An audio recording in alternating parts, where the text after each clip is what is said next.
Hi guys, it's Mrs. Obdyke. I'm just going to go over some of the questions for the homework for 317. These are the requests that I got from you guys. I hope you're able to see. I'll try to write big.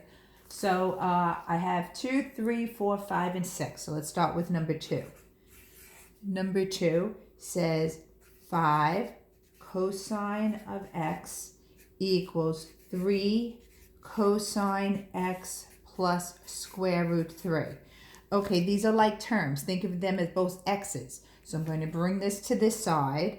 So minus 3 cosine x cancels out here, and I'm left with 2 cosine x equals the square root of 3. Divide by 2, divide by 2. Cosine of x equals radical 3 over 2.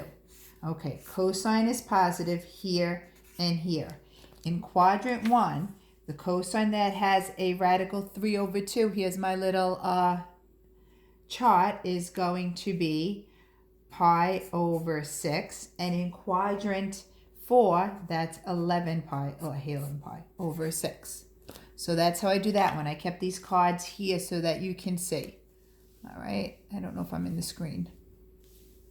There we go. All right, so let's try number 3. Number 3 is 3 tan squared x minus 4, that's minus 4, yeah, minus 4 equals negative 3.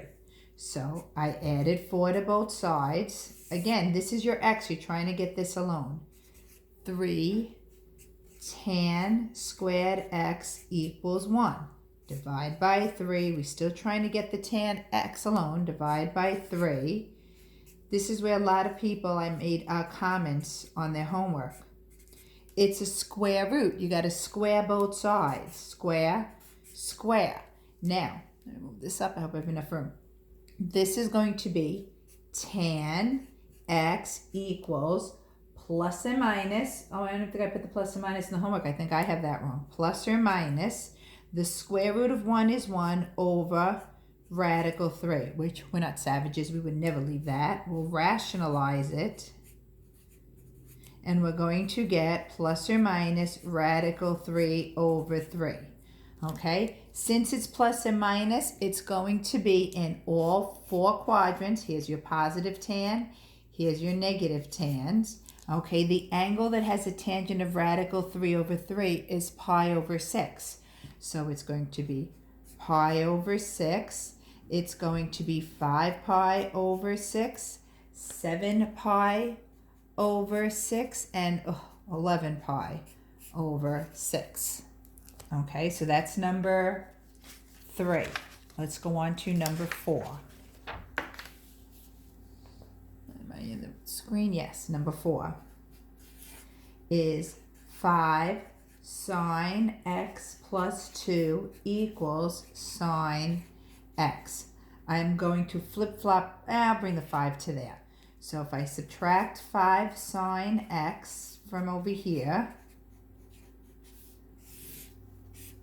2 is equal to 1 minus 5 is negative 4 sine x. Divide by negative 4, divide by negative 4.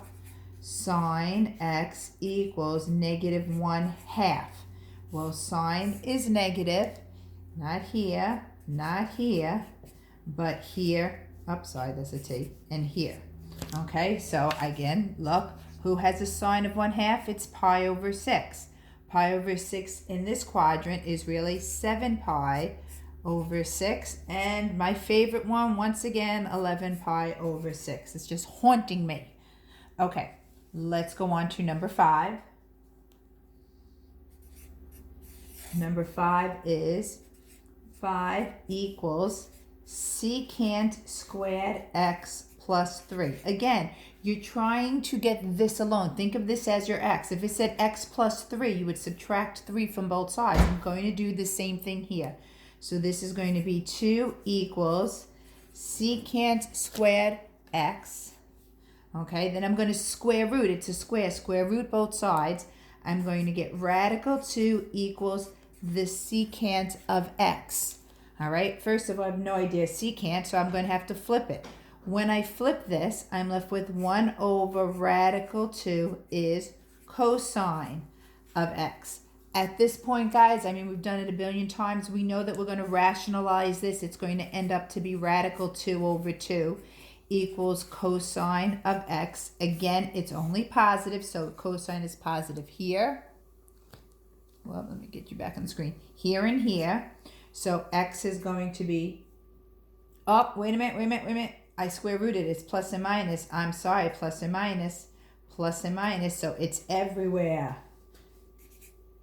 So it's going to be pi over 4. It's going to be 3 pi over 4. It's going to be 5 pi over 4. It's going to be 7 pi over 4. Okay, I forgot the plus and minus. So always remember when you square root, it's got to be plus or minus.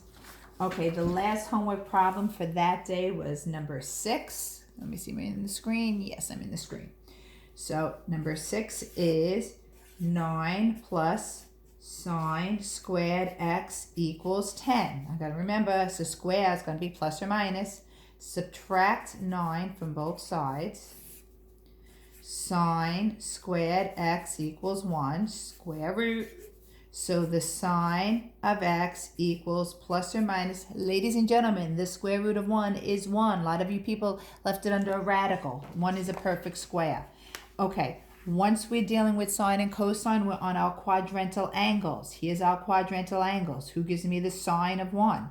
Okay, sine is your y value.